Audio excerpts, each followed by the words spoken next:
Your Creative Push, episode 327. It's really all about thought work and cultivating a mind that is like a hotbed for creative magic because it's so full of possibility.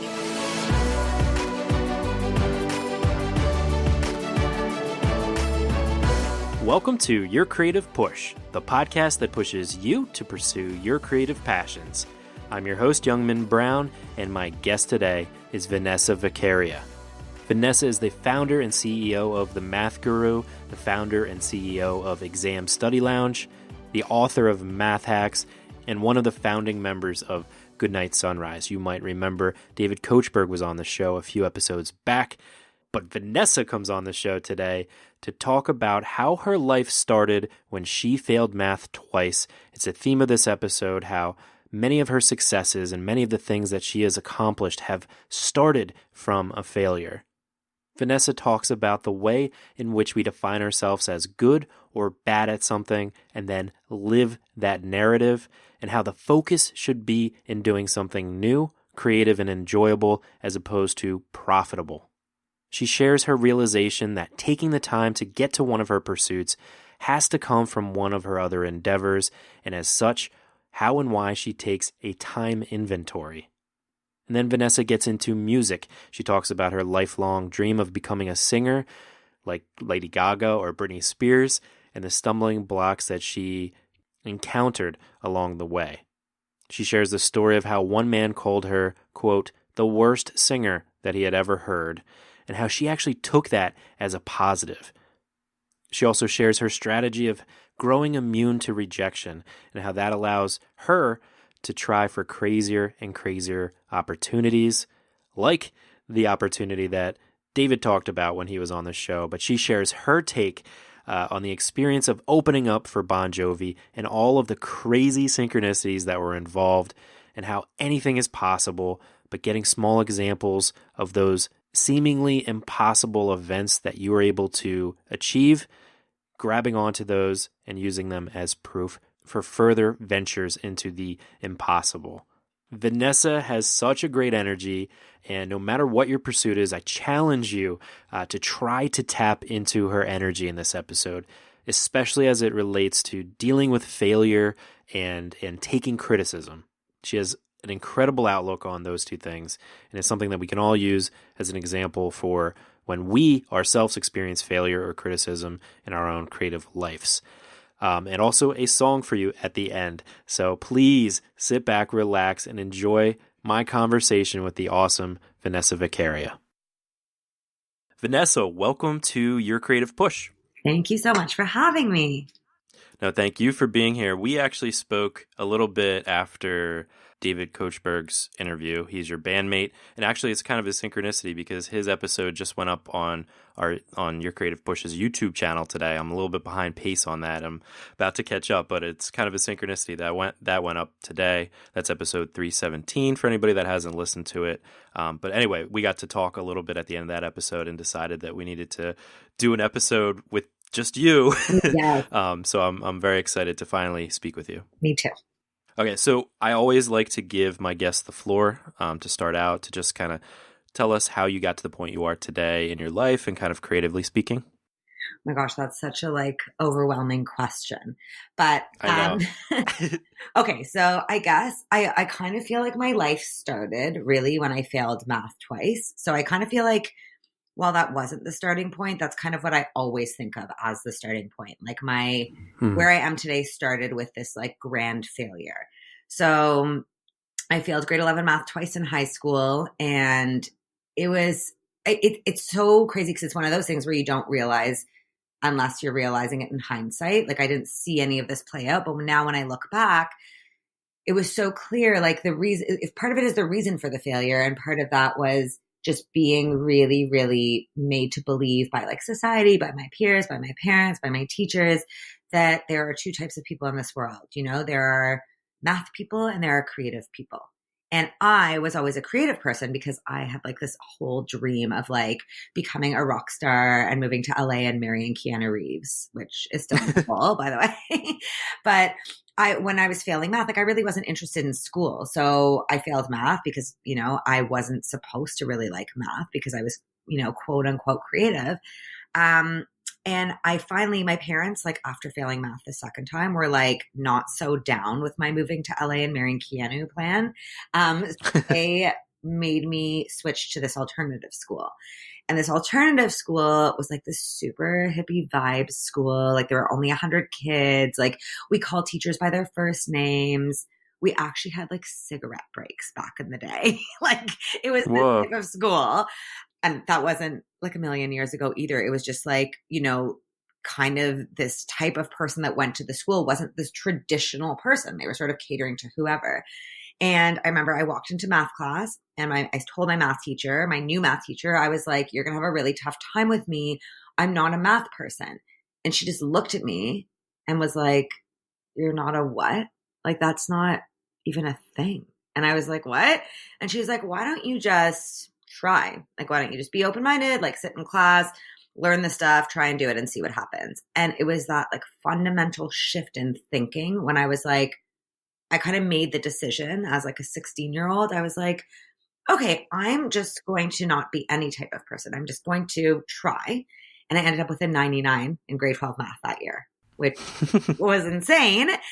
And it wasn't just that school. Like, a lot of people are like, whatever, 99 at alternative school. But I mean, I ended up going to university and doing a Bachelor of Commerce and I got 100% in first year calculus. Like I was great at math. I loved math. And that was like the fundamental shift that I think has led to everything else in my life. And then like, just logistics. After that, I ended up going to university, getting a business degree. I wanted to like be in marketing, whatever. I got a job, found out that was boring. I'd always loved tutoring math ever since I discovered my superpowers. So I ended up going to teachers college. I hated teaching in an actual classroom because I hated discipline. And then I ended up tutoring because I wanted to make money for a trip to India. And I loved tutoring. And that's how kind of everything started. That's how the Math Guru came to be. And I have a million other things that have happened, but that's sort of how like I became the Math Guru, I guess. Right. And I want to get into the Math Guru specifically, but I just wanted to go back to, because it's so telling, and it's a kind of a story we hear all the time with kind of creative people telling themselves that they're not an artist, telling themselves they're not a musician, telling themselves or being told by a teacher or a parent that, oh, people don't do this in life. And for you, the story was, I suck at math, so going into the new school, new teacher, hi, I suck at math, you're going to have a hard time with me. Like, if the teacher was like, okay, like, fine, that's the story you're going to continue to tell yourself for the rest of your life. But it takes that changing. It was the same for me for writing. I didn't like really enjoy writing or think that I had any kind of talent in it until my senior year of college. It's like when a professor was like, hey, you're pretty good at this. Like, and I was like, oh, I can write for myself. I can write something that I want, not something that I'm assigned, So I think that's just such a powerful lesson that you really are the story that you tell yourself. Absolutely. That is like one of the biggest things I try to teach kids now is like taking control of your narrative and your story, because you actually have the tools to write it. Like you don't need to let someone else write it for you. You don't need to let society write it for you. And that has been like a really, really big theme, I think, for me over the past few years. Right. Now, can you tell us like a little bit about how the Math Guru started, like the idea to kind of make your own business, really? Sure. Yeah, I think it's funny because I get this question a lot. I think largely because there's such a focus on like entrepreneurship and female entrepreneurs right now. And it's funny, like we'll talk about this later probably, but I don't really identify as that. Like I don't see myself as this person like everyone else who had this great business plan and like raised capital and like did this and that. Like none of that happened to me. Like really, I started tutoring. I loved tutoring. I didn't really have some massive life plan. Like I'm really ambitious and I have a lot of ideas and I'm doing stuff, but I don't have like a 5-year plan. So I was tutoring and it just got to the point where I couldn't take more students. Like that's all that happened. And I was like, I don't know what to do. And a friend of mine was like, why don't you hire someone? And I was like, oh my God, what? Like I could never. No, that's so weird. But at the same time, I didn't want to be turning away students because I really, really wanted to help every single human I could realize that they could do whatever they wanted. You know, like I wanted to make that mark on as many kids as possible, make sure what happened to me didn't happen to them. So I ended up like contacting an old kid I had tutored once who was in university. And I was like, do you want to tutor? And so it just started with me and this guy. We tutored in my apartment.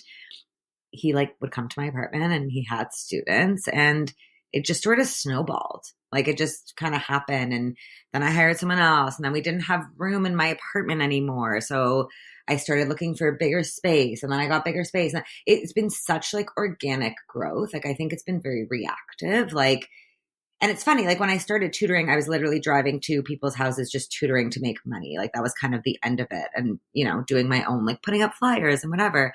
And then it just sort of organically grew into this big business where we have like hundreds of students and over 40 tutors. And yeah, it's kind of taken on, it hasn't taken on a life of its own at all, because that means I have no control over it. But I think it's been a really, really like beautiful, like organic growth where like I react to the growth, and then it's kind of a back and forth. Now, you mentioned not having a long-term plan or like a 5-year plan or something like that. And do you think that led to the success or the growth of the Math Guru, not seeing your tutoring as something that like, okay, well, I don't want to be, I want to be a rock star in 10 years. So I got to cut this whole tutoring thing off at some point. Do you think that not having like a very long-term ambitious goals where you want to be in like 30 years had to do with the success of the Math Guru? I definitely do, but it's such a like complicated question because it's funny how we look at growth, right? Like just period. So like the idea of growth in like our culture is like more and more and more like getting bigger. Like I get the question all the time. People are like, so are you going to franchise? Are you going to open different locations? You know, there's all these things you could do. And I'm sort of like, I'm not unaware of all the things I could do. That's not why I'm not doing them. I'm not doing them because I have so many things I want to do in life generally that I'm not convinced yet that the Math Guru is the only thing I'm going to do. Does that sort of make sense? Like, I feel like if I was going to go down the path of like, I'm going to really grow my business, or, you know, how entrepreneurial speak, I would have to make other sacrifices in my life. You know, like I would have to cut out a lot of things. I have to be like, okay, you know, it obviously takes work and time. And I think I've started to become more and more conscious. And I think I sort of started off this way, that I'm a person who is going to want to have many projects.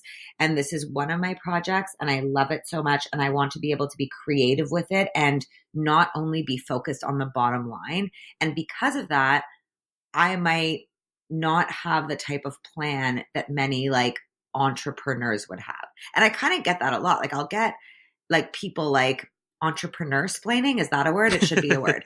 I'll get people like entrepreneur-splaining to me, being like, well, what's your bottom line? Like, what's your overhead? Like, you know, if you cut this out and if you did that. And I'm like, yeah, that's not really my vibe. Like, I want to be able to experiment and do weird things and really have like this creative business that no one else has, that provides something that no one else does. And that doesn't necessarily mean I'm going to make the most money, you know, or like that I'm going to like in 10 years be doing this. So I think it's definitely led to the success and to my business being something that like really grows and reacts to what students need without capitalizing on those needs. Right. Yeah, you're looking at it like a creative person should, like not necessarily that entrepreneurial spirit of, okay, well, it has to go down this plan for it to 10x in 2 years, or, you know, whatever. I totally understand that whole entrepreneurial speak. Yeah. But like you have to do something that you enjoy. Like you have to like look at it with the emotion of like, okay, I want to be happy going to this, doing this thing every single day. Otherwise, like, what's the point? You know, like money is just money. Well, and that's it. And like also too, I would get bored if I was like, great, we have this standardized process and, you know, this is our ledger and these are the expenses and we need to cut this and this is just how it's going to be. Like part of why I love it is it's always different. I'm always coming up with new ideas and I have the platform to try them. So maybe this is really bad advice for any of your listeners trying to start a business, but like, I'm not looking at my like income statement and my, like, as long as I have enough money, and everyone decides what that is. I'm not trying to cut corners to make more money. That's just, I mean, we do like all sorts of weird things here. Like we serve really fancy tea lattes. Like seriously, my biggest overhead cost is David's tea. They should sponsor me. No. And sure, I could cut that or not get the super expensive soy milk that I make the lattes with for these kids doing math tutoring. But that's something I want to do. And that, you know what I mean? So I think it's like, if I was really thinking in this like super businessy way, I would have a different business and not the business I would want to have. Yeah, that totally makes sense. Well, and you talked about saying no to things, but you do have a lot of things going on. Like there are a lot of things that you've said yes to. So how do you kind of draw that distinction? Like how do you decide where you're going to focus your energy or what needs to be a no or what needs to be something that you kind of let go? So, okay. So I think for sure when I started the business, and this is something, you know, whenever you're turning like your creative passion into a business and the first steps of like a startup and blah, blah, blah, even though I may not have taken the traditional route, like I was definitely in burnout. Like I was working 18 hours a day. Like it was just constant. Like I would tutor kids at 6 a.m. I would tutor kids at midnight. I was running everything, right? That's how it is when you start something. So you're doing every single thing. And I didn't want to let anyone down. I didn't want to say no. And I think that just ended up hitting me really hard. Like just like it eventually does with anyone, right? You think you can do it. You think you can do it. And then eventually there just kind of came a point where my health was suffering and like my mental and physical health were just not in a good place. And it, you know, it takes a lot for someone super ambitious to realize that part of what needs to happen is A, slowing down a little, but B, being creative and outsourcing. So I think the first steps I took to like saying no weren't even saying no. They were saying, I'll get someone else to do it. And that was honestly one of the most useful tools for me was being able to, I mean, useful and also difficult, was letting go of that control over certain things and outsourcing those things to other people. So things like bookkeeping or scheduling or things that I didn't even enjoy doing, but thought that no one else could do. So outsourcing those things. And then part two was really looking at, you know, while I don't plan long term, the things that I want to be doing. So for example, I really, really want to be Lady Gaga famous. So like my band, you know, David and I have been building this band and that's really, really important to us. And as we get more successful and have larger visions of success, that takes more work. So I kind of like in my mind have a bucket, like a band bucket. And I'm like, okay, this is going to need more of my time. And if that's going to need more of my time, I'm going to have to take less time away from these other things. Okay, side note, have you read The Magic Art of Not Giving a Fuck? No. So it's like a parody on like Mary Kondo's book, like the secret, The Subtle Art of Not Giving a Fuck. No, it's not that one though. It's the other Not Giving a Fuck book, which is like the magic. Okay, I'll look it up for you after. But anyways, that book is all about having a fuck budget, and I think that really changed my life. So it was like you have a fuck budget, like you can only give a fuck about so many things. It's like a wallet, right? So it's not like you can give a fuck about as many things as you want because eventually the fucks run out. Oh, now I'm like really just swearing and taking it to town. Oh, go for it. Hey. But anyway, so it's a really cool concept because the idea is, you know, people who are ambitious often are like, whatever, yes. Like I'll take on more and more and more, not realizing that you actually don't have an infinite amount of fucks to give. So I think I finally have learned that lesson that if I want to put more time into my band bucket, I have to take time out of another bucket. I don't just have like infinite time, right? So I think for me, it's been really a process of like what actually sparks joy, like what is fun for me. Like, so things like I really want to do more speaking engagements. I really like being in front of audiences and spreading my message. So I'm going to devote time and energy to that. Like I really, really enjoy performing and getting more successful with the band. And there's a bunch of admin work that goes into that. So I'm going to give more time into that. But that means I'm going to take a bit of time out of the math guru. So for example, like there's a million like whatever social media campaigns, let's say I want to do, or like workshops and events that I want to do. But they're not necessary to the success of my business right at this second. So I won't do them till next year. Stuff like that, I think. And I mean, and also like a huge one for me this year has been like, I need to focus on wellness. Like I need to meditate more. I need to work out. I need to do those things to make me a better person in all those aspects of my life and business. So I need to make time for that. Yeah, I can definitely relate to that.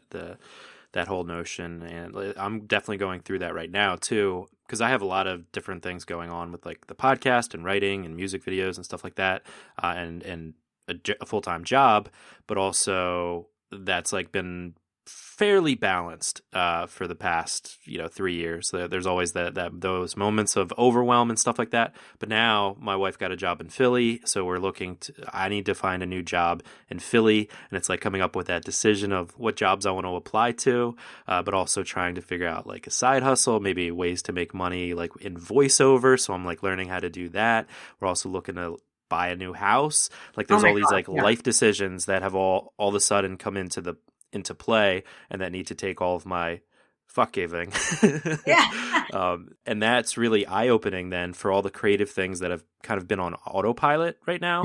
That I haven't been able to get to all of them, or it's felt like kind of like a job, and I can't quite get to all the things, and realizing that makes me sad.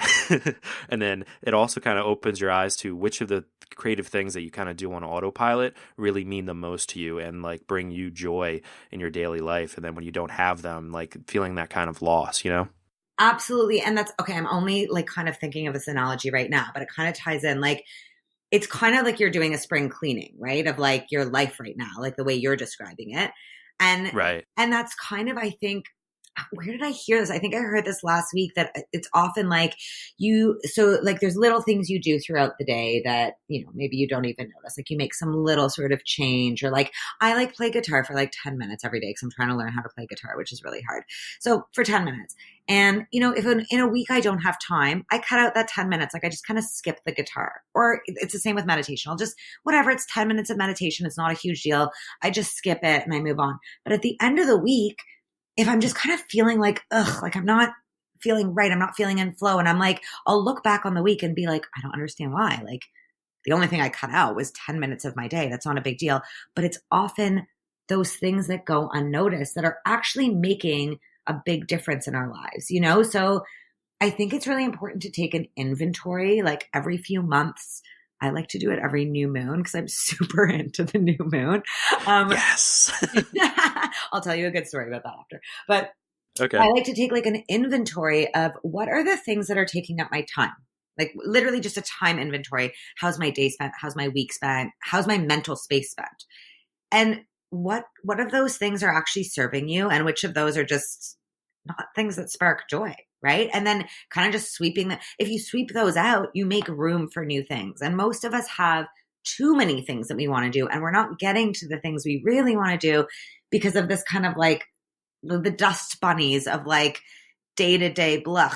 Obviously there are some things you have to do, but there are a lot of things you don't have to do, and there are a lot of thoughts you don't need to spend time thinking. So I think that's sort of, I don't know, I just went really far with the cleaning analogy, but like whatever. No, it's so important. We've talked about this on the show too. It's like an exercise that is like the most valuable thing you can do, but it's like a lot of people want to just push it off because it's a hard thing to really take inventory of what you do, where you put your time in your day, because sometimes we're so unaware of where we're spending that time. But when you can actually see it on paper, maybe you can even totally dork out and make a little pie chart for yourself and see how much time you're sleeping, and then that cuts out so much time of your day, and then how much time you're at work, how much time you're traveling to work, and then how little free time you actually have, and then what you're actually doing during that free time, and then realizing what's the most important, and then of course at the end of the week evaluating your emotions about how you feel the week was, how productive you felt, and then if you didn't feel productive, or you didn't feel, for me, like it's so important to like sit down and have a conversation with my wife, like sitting down and spending time where we're not just like sitting and watching TV, like where we're actually like communicating about life.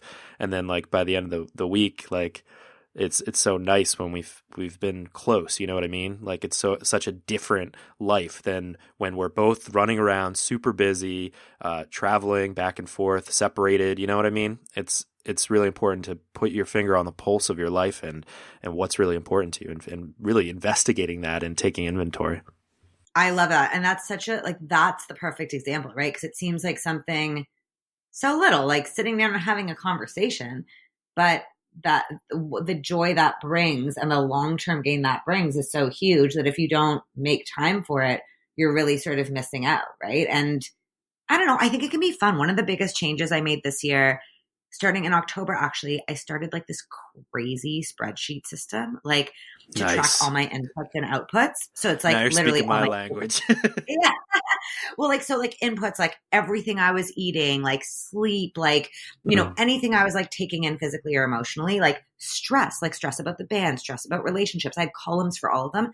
And then I would track like all of my outputs as well. So like what my mood was, like what my reactions to things were, like, how I was physically feeling. And it was so cool to, at the end of 2 months, see patterns, like, things I wouldn't even realize. Like, I'd be like, oh my gosh, I was actually, for this period of 2 weeks, this specific person at work was really stressing me out. Like, I would see like the work stress going up to like 10 out of 10.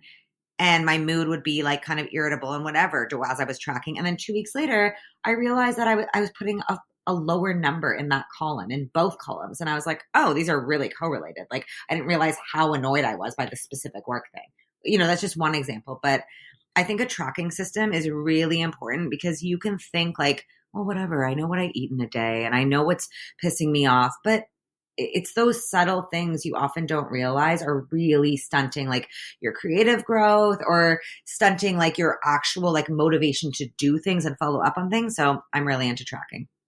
Absolutely, yeah. Well, you talked about the band. I was wondering if you could talk about how that started for your end of Yes. the story. So again, as the theme goes, it started with a massive failure. So as I said, I've always wanted to be Lady Gaga famous, but back in the day it was Britney famous because I started this dream when I was in high school, and I was like crazed. Like I auditioned for like Canadian Idol and every sort of this and that, and would get like booted out within 2 seconds. I like got kicked out of my vocal class. I wasn't what people would consider like musically talented or inclined, which I think is total bullshit, by the way. Mm-hmm. And I believe one of your guests said in an earlier episode that the word talent is one of the most harmful things. And I completely agree. But that was my thing. Like I wasn't particularly great at singing or playing music. I also like hated practicing, which is a really bad quality. So I never went anywhere with it. I'd go to auditions and stuff and whatever. Time moved on and I always kind of held on to the dream. And I remember it was actually around the same time that I started the Math Guru, like started tutoring.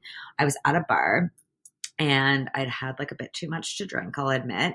And I went up to the band playing, which was a bunch of guys. And I was like, you guys would be so much better with a female singer. I don't like really remember what happened after that, but I did get a phone call the next day from this Nice. band. And they were like, so you said you wanted to come jam with us. And I was like, what the fuck did I say? I Like, did? sorry. I was like, I don't even know what that means. But I was like, I didn't want to back down. Like, I was like, yeah, totally. Like, I'll see you at your rehearsal space. Is that what they call it? Like, what's going on? So I show up and, it was horrible. Like, I didn't even know what was going on. Like, I'd never jammed before. I'd never even like done anything other than take piano lessons and like these weird auditions. Like, do you know what I mean? Like it was so strange. But then I guess they were so desperate and so the band was two brothers and they really didn't want to be singing anymore. So they were like, whatever, you're going to be our front person. And I was like, what?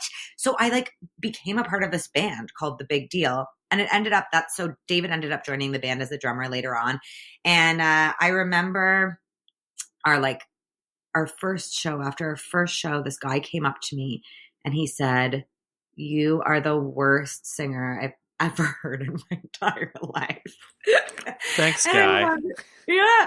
And I remember being like I don't even think I was upset, to be honest. Like, I think I was like, okay, well then I'll take singing lessons. Like, I think that was like my immediate reaction. Like, I was like, cool, thanks for the feedback. Like, awesome. I'm going to go do something about it because I'm not going to not be in a band because this has been my dream forever. And that's what I did. And a million years later, I mean, the band broke up after like 2 years and David and I started this band, Goodnight Sunrise. And that's how the band started. Now, was that a mental decision to react in that way? Because I feel like that's, first of all, like it not go well, first of all, like having like kind of bad experiences previously with singing, like trying out and stuff and Mm-hmm. it not going your way.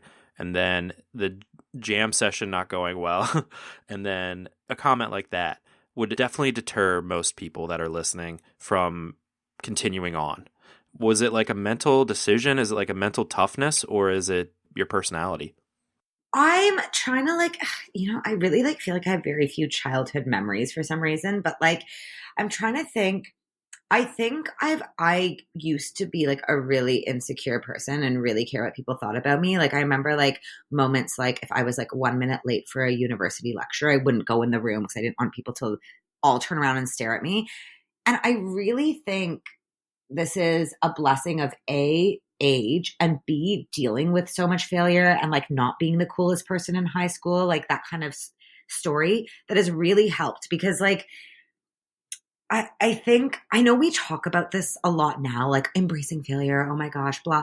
But I really believe it. Like I think I have just failed so much in my life and I've had so many people judge me and so much like underestimation, like that I kind of maybe it's a mental decision. I think it kind of is for sure because I've definitely done a lot of work with mindfulness and on thought work and like changing the way I think about things.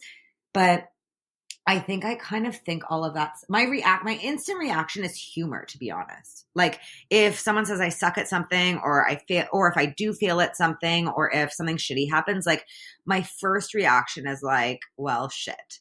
Like, like I don't know. This is kind of hard, I guess, to put my finger on, but I for sure it is a decision I must have made a long time ago to be like, well, like, what are you going to do about it? Like, a guy comes up to you and tells you you're the worst singer ever. So here are your options. Like, A, you can feel really shitty about it, which I mean, I did to a degree. Like, I was like, oh, fuck, like, that sucks. That's embarrassing. Like, that sucks that I just did this show and maybe everyone in the room thought it was horrible.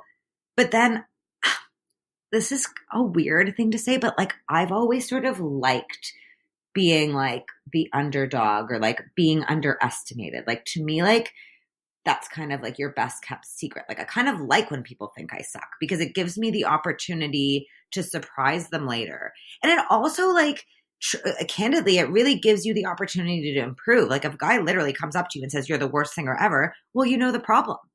Like the problem is that you are a bad singer and it's not unfixable, right? Like there are actions that I can take to improve that. So I don't know, I kind of like it. It's kind of weird, but like I kind of like the challenge almost maybe. I don't know. I guess like you think about life too and you're like, I mean, we all have imposter syndrome to a degree. We all feel like we suck at something, but literally so does Lady Gaga. I don't know why I keep bringing her up. I'm obsessed with her, but She's literally the best. she is the best. That's why. But I mean, Lady Gaga has imposter syndrome. Like she thinks she sucks at things and people think she sucks at things. Like I'm sure she gets like comments about how she's bad at this and that. Like everyone does. So I think it's cool. I think it's like what you do with it that really, really makes you that's what leads to growth. Like that's what leads to creativity. And also, I don't know. I mean, I'm sure we've heard this a million times before, how people always talk about how creativity is born of constraints in a way, right? Like it's like if you are given a set of constraints and you're like, okay, so you've got to figure out a solution within this tight box. That's when you come up with these really cool solutions because you're forced to. Whereas like if everything was just easy breezy, like let's say I performed that show. Okay, let's go back in time. I performed that show. Everyone's like, that was so great. That was awesome. I wouldn't have changed anything. I wouldn't have thought of things like, okay, so I'm not that great at singing. What can I do to make this show better? Like that's what's led to like David and I having this creative, crazy show with Goodnight Sunrise. Like we have glow sticks and confetti and we have like choreo and all of these things that we've sort of been forced to come up with. A, obviously we enjoy those things, but B, because we are forced to differentiate ourselves. Like I'm not Lorde. Like I don't have her voice. You know what I mean? Like not that I'm a horrible singer, but like I can't bank on that thing. So I need something else. And I think like, yeah, I again, sorry, that was a really long rant, but yes, it was a mental decision probably that I made a long time ago. And probably the thought that, oh my God, I'm a horrible singer. I suck went through my head for 2 seconds, and my immediate reaction was to find a solution. Yeah, I love your attitude about failure and your attitude about being an underdog and having room to improve. I think you're completely right. If anybody that's doing anything reaches that point where they're like, "Oh, that went great," like, "Oh, there's no room to improve," like then it just becomes par for the course. It's not like fun. It's not, you don't get to like think in challenging ways or find things that you want to improve or find different directions that you want to go. I think it does come with practice. Like I always encourage people to like practice failing, like to put yourself in a situation where you know that there's like a very slim chance you're going to succeed. Like send that email Yes. to that person to collaborate that you know you have no chance to work with. Like just keep trying to do that. And then you just kind of become not necessarily immune to failure, but you're just used to it. And then when that opportunity does come up, and David talked about, I don't know if you want to talk about the whole Bon Jovi thing too, but like when those opportunities do peek their head where you're like, okay, maybe this is something that I could try to do. You're just so well versed with failure that you're not afraid to go for it, you know? You could not have even said it better. Like that is literally like that's what I live by. That's my mantra is, and it's funny. Okay. So I'm going to tell the Bon Jovi story in a second because I think I have a different spin on it, but okay, also cool. I literally live that way. Like I say to people all the time, one of my keys to like success, and I use the word success, I'm doing air quotes right now. I mean, one of the keys to me being pretty like happy with where I'm at in life at this moment is I get rejected every day. Every single day I get rejected by someone, the band mostly. Like we are constantly applying for stuff and people are telling us no. But with the Math Guru too, like I like literally yesterday I sent a DM to Justin Trudeau on Instagram. Like I'm always doing just whack shit just because I have an idea and I know it might not happen, but I also know there's always a possibility that it might happen. So I literally try everything every single day. And obviously as a result, like Justin Trudeau did not message me back yesterday. Like damn it. Neither did Rebel Wilson, who I also messaged. So like, you know, like I make sure, I mean, I not make sure, but I do. I get rejected every day. I get told no every day. And that is kind of like a superpower because I do not care anymore. Like, and because I don't care, I try crazier and crazier things, which, okay, can I go into the Bon Jovi story quick? Yeah, please do. Okay. So this is going to be kind of woo woo. Like some of your listeners might be like, oh my God, are you kidding? But I'm going to just like preface the whole thing with, I really do.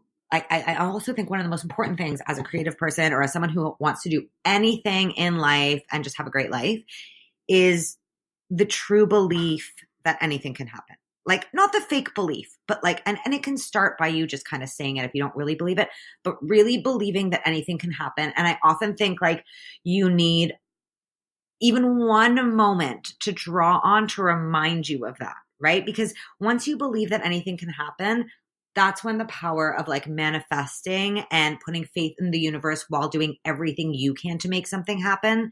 That's like that tipping point. So I'm going to back up to last year. I went to Nosara, Costa Rica for like the first time ever. And I was fully like in need of some spirituality. I just like wasn't in a good place. I knew something needed to change like mentally for me. And I met in Nosara, they're like super like just really, really spiritual and into the moon. Like that whole place is run by moon cycles. And I was like, oh, this is a cool idea. Like I don't know anything about it. And I remember being a really good argument was made. Like, you know, like the moon is in charge of like the tides, right? It's in charge of like oceans and huge bodies of water. There, you know, there's got to be something to it scientifically that it really does affect the way we feel and that there's something, you know, whatever, there's something magical about it. Who cares what it really is? So I was taught about new moon ceremonies, and the whole idea of a new moon ceremony is, you know, putting into the universe what you want so that the universe can do its part to make that happen as long as you do your part, right? It's like a joint agreement with the universe. Like, I'm going to give this to you. I really believe it's going to happen and I'm going to do my part. Help me out. So I was like, this sounds cool, whatever. So I did my first new moon ceremony. And one of the things I wrote down is, so I wrote down like I did one for Goodnight Sunrise, and I wrote, we're going to play a stadium one day. And I sent it out to the universe, whatever, fine. I go to an open mic night that night. And for some reason, I choose to sing Living on a Prayer by Bon Jovi. Great, cool, sing it. Who cares? Come back to Toronto. I'm telling David about the new moon thing. And he's like, okay, let's do one. We do one. He writes down on a piece of paper, we're going to play the Air Canada Centre one day, burns it off into the universe. Fine, whatever. Literally a week later, we get this phone call because David had applied. Like there was this crazy like province-wide contest where they were accepting applications to open for Bon Jovi at the Air Canada Centre, which is crazy. And David had submitted our application because he was like, anything can happen. I'm just going to submit, even though thousands of bands are submitting. And we got chosen, which was fucking great. Like it was the craziest moment. It was the craziest moment. And I remember being like, oh my, it's so crazy. It's like how your listeners and how you are probably feeling right now is exactly how I felt. Like it was so insane. Like I was just like, oh my, what do you mean we're opening for Bon Jovi at the Air Canada Centre? And then, okay, last thing I'm going to throw in. So I was like, oh my God, this is seeming really familiar. And I'm remembering everything I just told you, like about the new moon ceremony and about singing Living on a Prayer by Bon Jovi. And then to make things even crazier, the same week we were supposed to open for Bon Jovi at the Air Canada Centre, we were releasing a new single called Runaways. And as I'm like stalking Bon Jovi online and reading his Wikipedia, his first single that got him on radio ever was his song Runaway. Are you freaking out?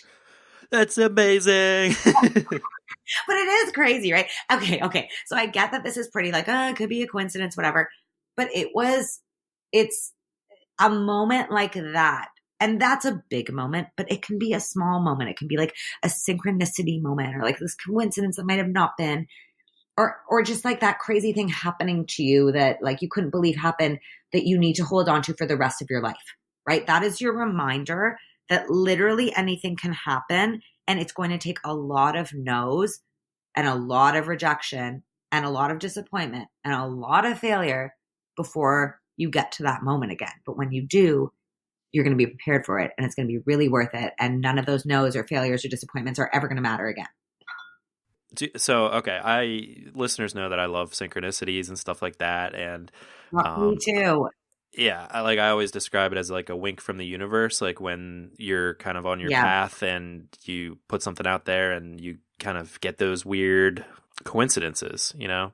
But also, I really believe in, like you do, the idea of like manifestation, and not necessarily as woo-woo as some people, but like it's that when you believe something, you ask for something from the universe, and then you really believe it, you are so much more inclined to do the work to get to that point too, and to find creative ways to get those opportunities and to continue to like push towards that direction.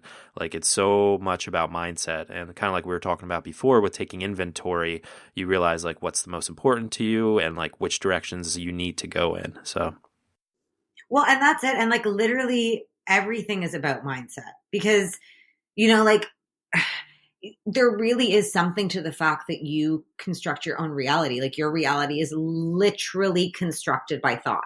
Like that's it. Like what you perceive is exactly what your reality is, period. So like, I mean, that is literally the most powerful thing ever, because if you really believe anything can happen, then anything can happen. And your external reality, like the objective reality, I suppose, which what even is that? That doesn't even exist, but fine. It doesn't even matter because all that really matters is how you're experiencing your own life. So it's like you always see those people. I'm actually fascinated by these people. Like the people that walk down the street and they're so fucking confident. Like they're just like, I'm the shit. I'm amazing. But you're like, I don't get this. Like everyone hates you. You're an asshole. But in a way, I'm like, wow, like, I mean, I guess this guy is just having like the best day of his life and like loving life because in his mind, everyone loves him and he's a great person. This isn't really a good example because people should not do that. But I think that's like a little bit of like when people ask about how to feel confidence and how to overcome imposter syndrome. And like, it's like, well, so much of it is just constructed in your own mind. And if you can find some anchors and if you can really draw on the positive that comes out of anything negative, you really can start to have that mindset where you see every failure as a possibility. You see every doubt as an opportunity. Like, so I think, it's all about mindset to me. Like, it's really all about thought work and cultivating a mind that is like a hotbed for creative magic because it's so full of possibility. I could not agree more. Yeah.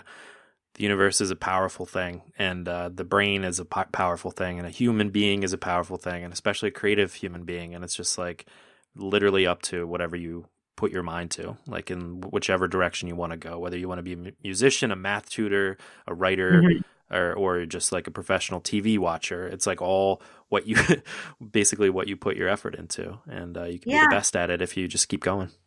Totally. And I also like, whenever people, because I obviously talk a lot to 16-year-olds and also adults who are just so scared of failing and so scared of what people think. And, just people are so risk adverse, which I understand to a degree, but I also like don't understand because I really don't understand how people can't see that like you're literally on this planet. You have nothing else to do. Like there's nothing going on fundamentally. Like you're just like plopped on this planet and you have this life and it's like, okay, well, you have 24 hours a day, like go at it.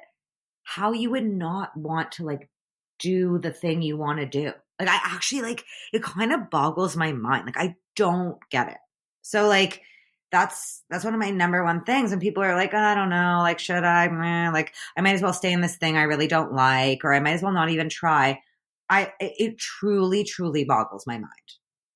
Like, I know that does it seem weird? I don't know if it seems weird, but doesn't it seem weird to you, to everyone? Like, how are you not just doing the thing you want to do? Like you're not doing anything else. You don't even have to do anything else on the planet. Like you're just here with a life. So like, have the best time, Yeah, I think so much of it, of that whole like getting trapped in the river of life is just pattern and just comfortability and also the fear of failure. Like when you're not used to putting yourself out there and going for what you want, when you always have this kind of thought in your mind that, oh, one day I'll do this, or when I get the permission to do this, or when the universe gives me that golden opportunity and tells me that it's time to do that thing, like then maybe I'll be ready to do it. Right. But it's not about that. It's about you have to be the one that kind of puts that effort into it and puts the first step towards that thing, or even tells the universe what you want, figures out for yourself what you want,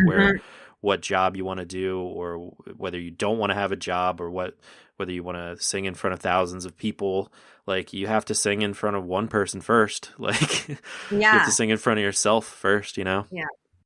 Okay, quick. One more thing I just want to say about failure. And I don't know where I heard this, but have you heard there was some guy and he had like crazy social anxiety. Like just like that was his thing. His fear of failure was just completely surrounding social interaction. And he like didn't leave his house for a year or something. I might be embellishing to make this more dramatic, but I think it was something like this. Like he couldn't leave his house, whatever. And he started seeing a therapist or maybe a friend. And the suggestion was every day you have to go out and get rejected in a social interaction. Like that's what you have to do. So every day he would have a task, like go to the grocery store and ask someone for a ride home, like a stranger. Like do things where a person is going to reject you.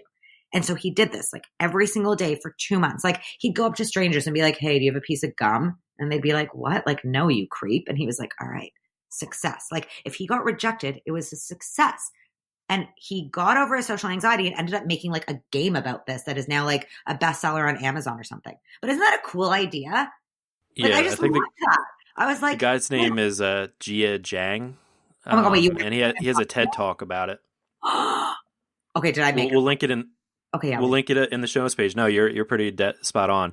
He like did it for 100 days, and like I think the first day he like just like and Tim Ferriss talks about this stuff too, like just like how it's a good practice to like just ask questions that probably have the like you're almost intending to fail, like going into Starbucks and saying, hey, can I get 20% off? Oh, I love this. But like the trick is to not give yourself the out of saying like, hey, like I'm just trying to practice like failure or whatever. Like don't just like be completely serious, and then just like be used to being in that space of being face to face with somebody, asking them for something ridiculous, just to give you that practice. Well, that I love it because, and also like part of the thing is whenever we talk about fear of failure, like this is such a thing. People just, it rolls off the tongue. Fear of failure, fear of failure. What are people really scared of? Like, that's what I want to really dig into because you're like, what are you scared is going to happen? I'm going to fail. Okay. And then what's going to happen? Well, it's going to suck. Like, oh, like, what are you afraid of? The feeling you're going to have when you fail? Like, I mean, unless you're like literally scared that you're going to go bankrupt and be living on the street, which that would be very scary, actually. But That would be scary. That would be scary. But for most failures, that's not what we're scared of. Like, so now I deal a lot with math anxiety. Like, that's one of the biggest things I deal with. There is like an epidemic of math anxiety right now with kids.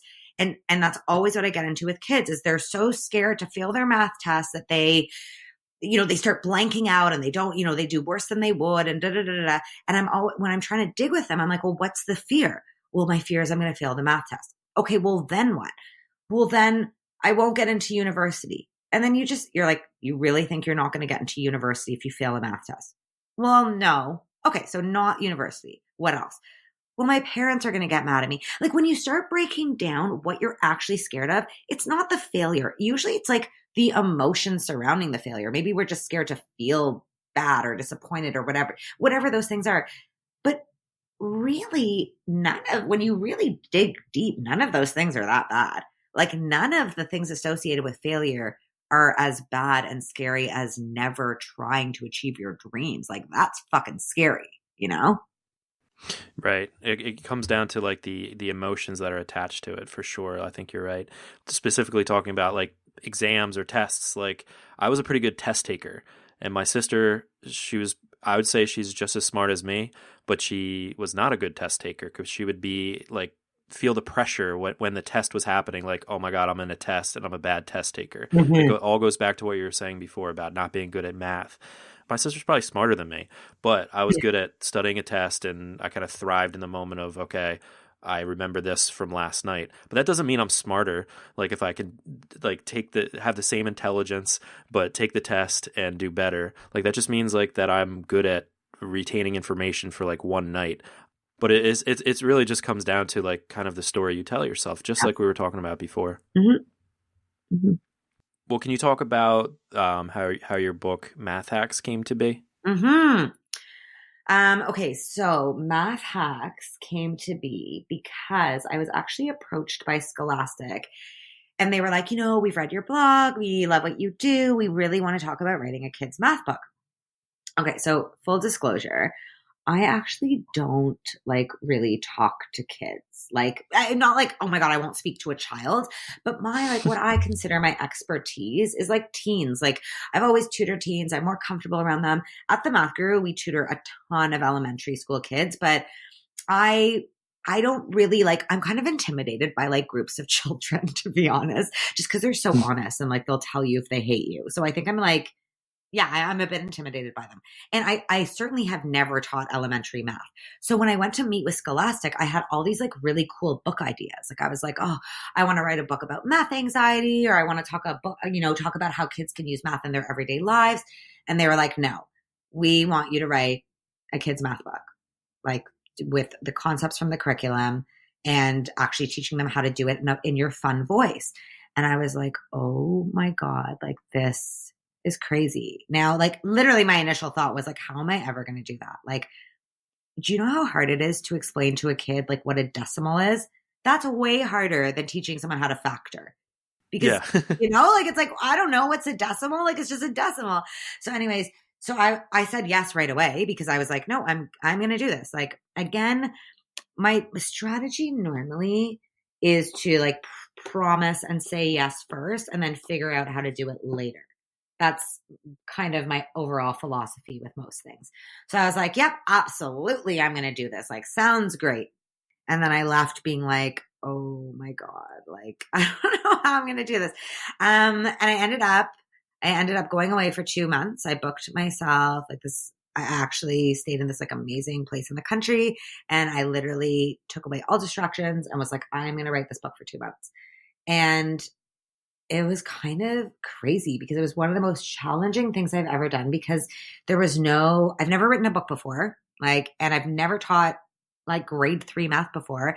So it was really a just like kind of survival mode. Like I was like, I have 2 months to write this book. How am I going to do it?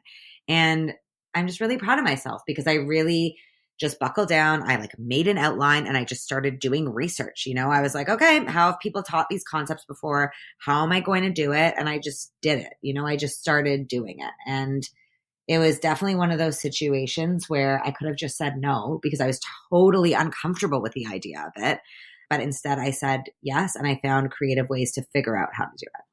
That's awesome. Yeah. It reminds me of getting back into writing because for the podcast kind of took over my life and all of my creative output for like a couple years. And then when I sat down to start writing the book and to start writing like blog posts and just writing for myself, all the blocks that used to be there came back because there's like this, I'll know what I have to write. I know the theme of what I'm going to write about, and it's already kind of in my head, but it still requires me to piece it out and to come up with like a solution. But I know it's there and I know I can do it, but I know it's going to require like brain power and like sitting there and thinking as opposed to editing a podcast, which is very linear. It doesn't require like the hardest part of doing a podcast is just like the interview, like, you know, knowing what to say, like having a conversation. And then that even becomes easy because it's just like talking to you right now is just super enjoyable and I don't have to really think too much. You know what I mean? It's just a fun thing, but it's all kind of, it's like almost busy work in a way. It doesn't require like that kind of real challenge for me. So then that sounds very similar to what you went through, where it's like, all right, I know I have to sit down in silence without any distractions and just fucking do it. You know what I mean? Yeah. And sometimes the thing that ends up being actually very fun and kind of freeing and valuable to you in the long run afterwards, it's usually those things that require that work and that deep dive, you know? Well, absolutely. And like, now all I can think about is writing my next book, you know, because it was so enjoyable and I didn't think I would enjoy it, but wow, did I fucking love sitting with nothing else to do and no distractions and knowing I just had one task to complete, a task that was going to be difficult and test me every day. Like I really, really loved that, you know? So yeah, I'm ready. I'm ready to write a million books now. But knowing, it's funny because even now when I think about writing a book, like I have all these book ideas and I'm like, okay, I want to write this, that. And I'm like, my first thought is I'm like, but how would I even start doing that? Like I have no idea. And then my second thought is, okay, but I've already done it and I know it's doable. Like now that I've proven I can do it, I'm excited to figure out how I'm going to do it. Because it's so easy to be like, I have no idea how I'm going to do this and I'm not going to be able to do it. Like if you fundamentally have the thought and belief that you actually are going to not be able to do it, that's a very different thing. But most often that's not the case. It's more like I'm a person who's capable of finding a creative solution to making this happen. I'm excited about seeing how that happens. Like, I mean, you got to convince yourself a bit, right? But you got to kind of turn it over and be like, this is exciting for me, not terrifying and debilitating. The value of deep work, so powerful. Mm-hmm. All right, Vanessa, this has been awesome, but it is time for the final push. And that's where I ask you to reach through the microphone and grab the shoulder of one of the listeners that you've already really inspired today and just give them your best final words of advice and really push them to pursue their own creative passions. Okay. I would like to start by saying that my actual final push is the one that David stole from me and used for his podcast, which is if you don't ever buy a lottery ticket, you're never going to win the lottery. So that's so true. He did steal that. He stole it from me. So you should go listen to that episode because that's literally my number one piece of advice in the world because it's just a fact and that's how you should look at everything. But I have been forced to come up with another final push and I have one I still believe in a lot. So my final push, and this was told to us by our drummer of this band before he left the band. When we were opening for Bon Jovi, before we got on stage, we were all freaking the fuck out, obviously. And he looked at us. It was his last show with us, ever. And he was leaving the band and that was his final show. And he said, guys, he said, we are not here because of luck. We are here because we have earned our place here. We have put in the work. We have put in the belief. We have put in the hours and we have done everything we could do to get to this place. So we're not here because we're just lucky. We're here because we earned it and we belong here. So my final push is what he used to always say, which was, I believe in the hustle, but I don't fuck with luck.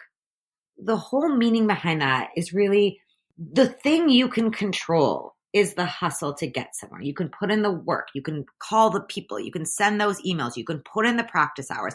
You are trying to you're trying to do everything you can so that when luck strikes, which it does all the time, you are prepared for that moment. Like, you don't just end up opening for Bon Jovi, but shit, you didn't practice and you're a shitty band. Like, you practice and you put in that time and you play all the crappy shows and whatever. And when that call for opening for Bon Jovi comes out, you can apply for that and earn that place and be prepared to put on the best show of your life.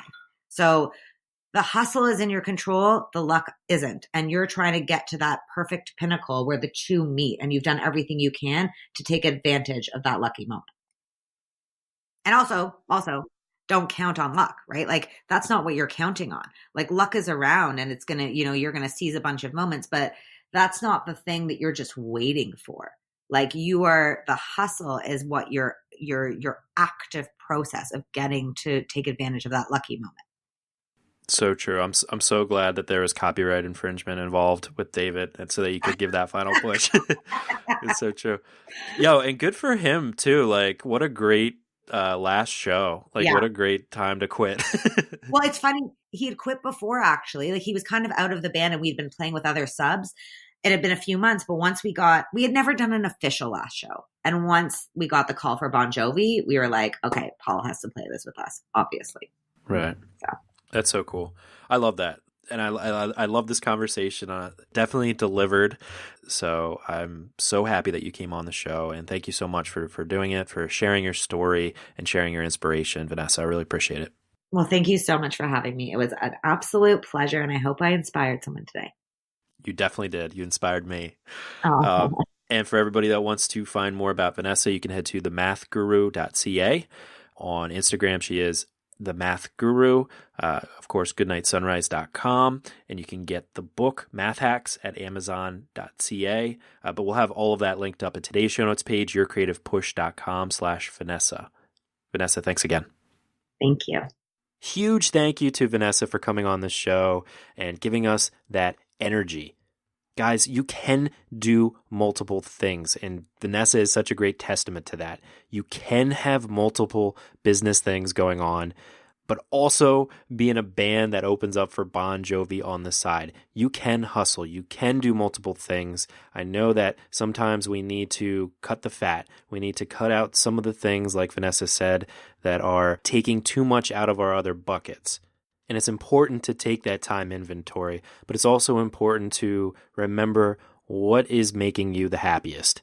What is allowing you to open up your creativity the most, and what do you find yourself having the most enjoyable time doing?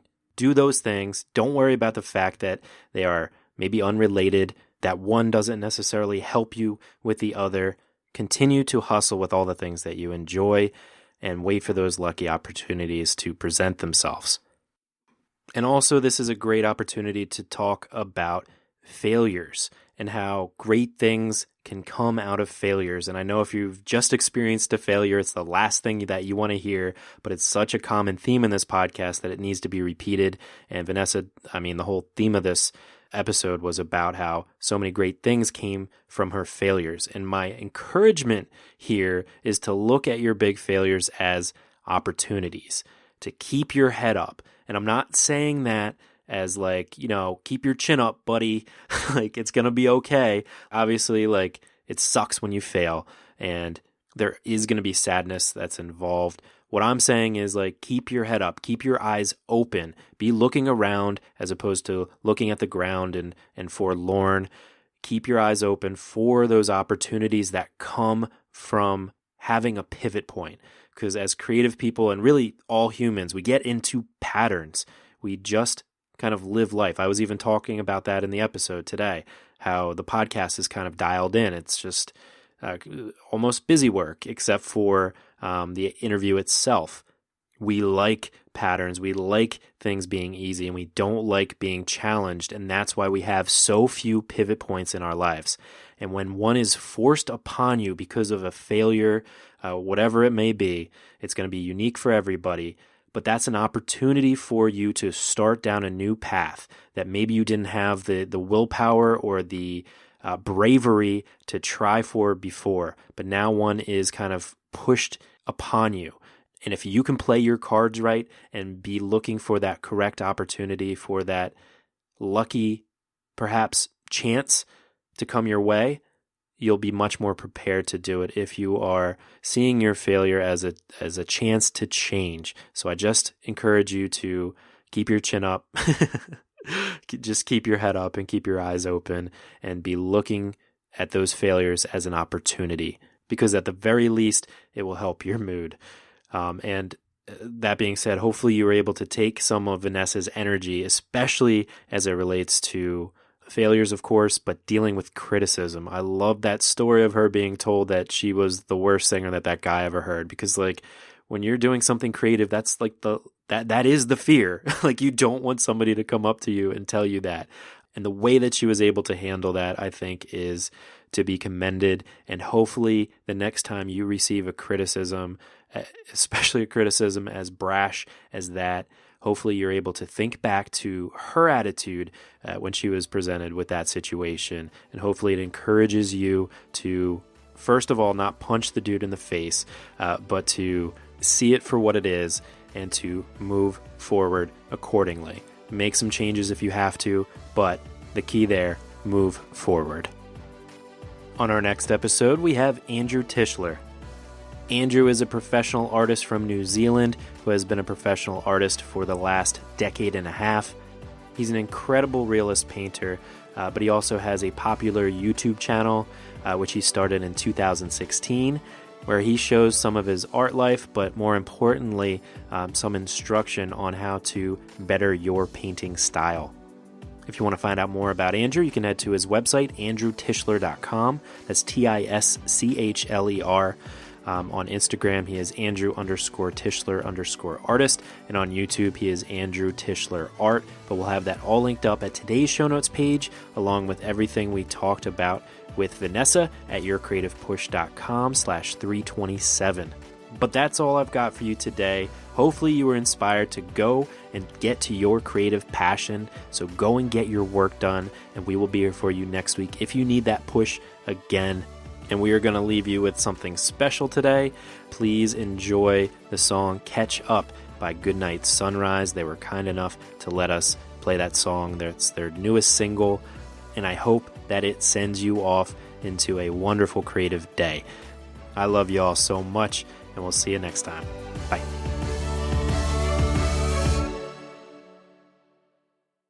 You can try to catch up to me. I'm everything that you wanna be. Forever young, forever free. You can try, but you'll never catch me. Another tip to fix you up. Another score to cover up. Another smile for you to fake. Another chain you'll never break.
Never miss a push. Head to yourcreativepush.com/subscribe to find the easiest way for you to subscribe to the podcast.